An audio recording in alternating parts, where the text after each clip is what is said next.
London के Wembley इलाके में ज्यादातर गुजराती रहते हैं।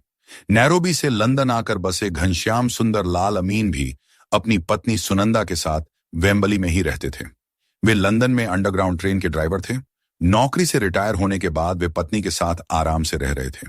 घनश्याम भाई को सोशल स्कीम के तहत अच्छा पैसा मिल रहा था।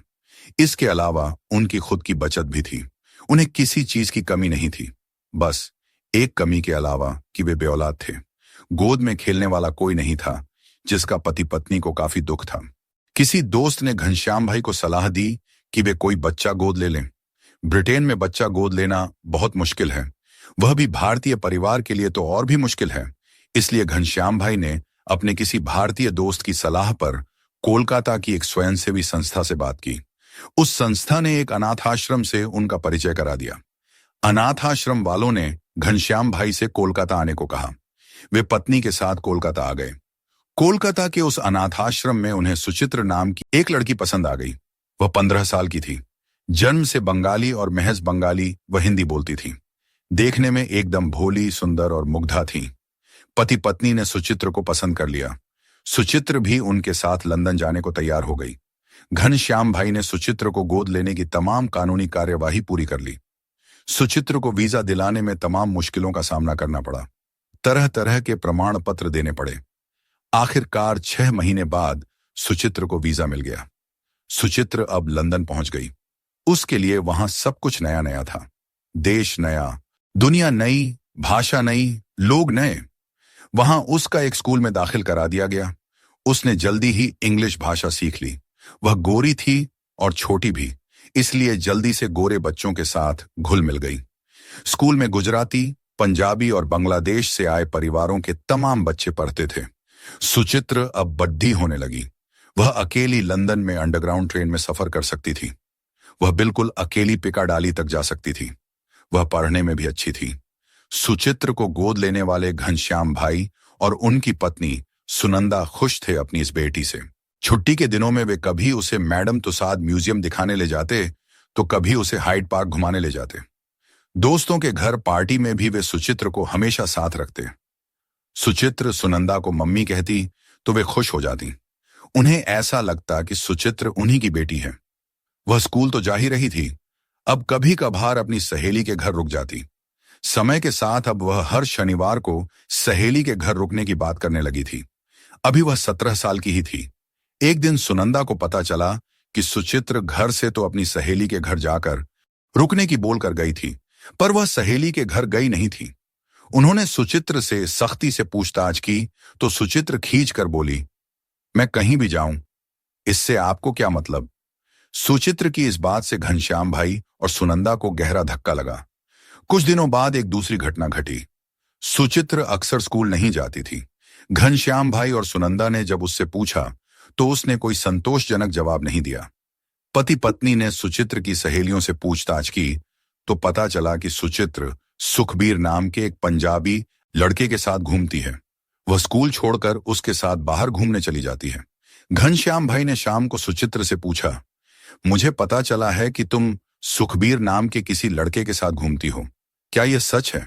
यह सुनकर सुचित्र ने कहा, मैं कहाँ जाती हूं और बाहर जाकर क्या करती हूं, यह आपको बिल्कुल नहीं पूछना चाहिए। सुनंदा ने कहा, तुम हमारी बेटी हो, हमें चिंता होती है। तुम अभी 17 साल की ही तो हो। मैं आपकी बेटी नहीं हूं। आपने अपने फायदे के लिए मुझे गोद लिया है। मैं आपकी कोख से पैदा नहीं हुई हूं। मेरे ऊपर आपके बहुत कम अधिकार हैं, समझी? मतलब?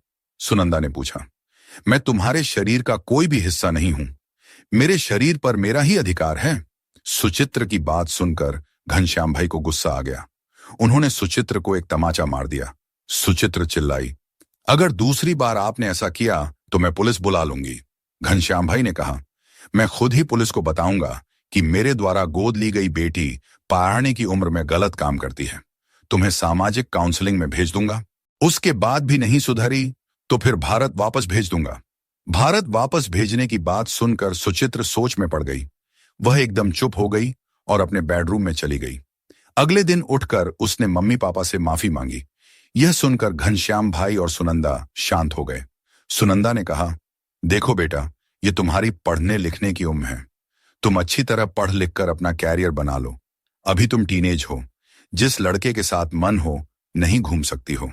सुचित्र ने सिर झुकाकर कहा, मम्मी, इस तरह की गलती अब दोबारा नहीं करूंगी।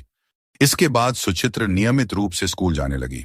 धीरे धीरे इस बात को काफी समय बीत गया।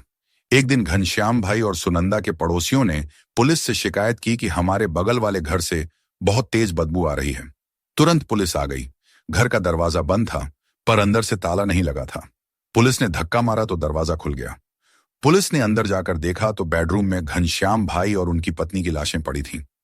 पूछताछ में पड़ोसियों ने बताया कि इनके साथ गोद ली गई एक बेटी भी रहती थी। उस समय वह घर में नहीं थी। दोनों लाशों को पुलिस ने पोस्टमार्टम के लिए भिजवा दिया। उनकी गोद ली गई बेटी गायब थी। पता चला कि वह कई दिनों से स्कूल भी नहीं गई थी। पोस्टमार्टम रिपोर्ट आई तो पता चला कि पति पत्नी की मरने से पहले खाने में नींद की दवा दी गई थी। उसके बाद घनश्याम भाई की हत्या चाकू से और सुनंदा की हत्या मुंह पर तकिया रखकर की गई थी। पुलिस का पहला शक मारे गए पति पत्नी की गोद ली गई बेटी सुचित्र पर गया।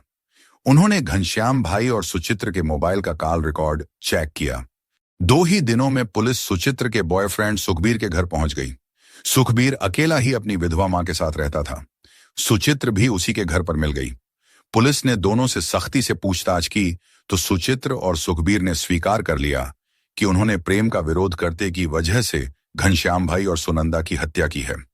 सुचित्र ने बताया, उस रात मैंने ही अपने मम्मी पापा के खाने में नींद की गोलियां मिला दी थीं, जिससे वे जाग न सकें।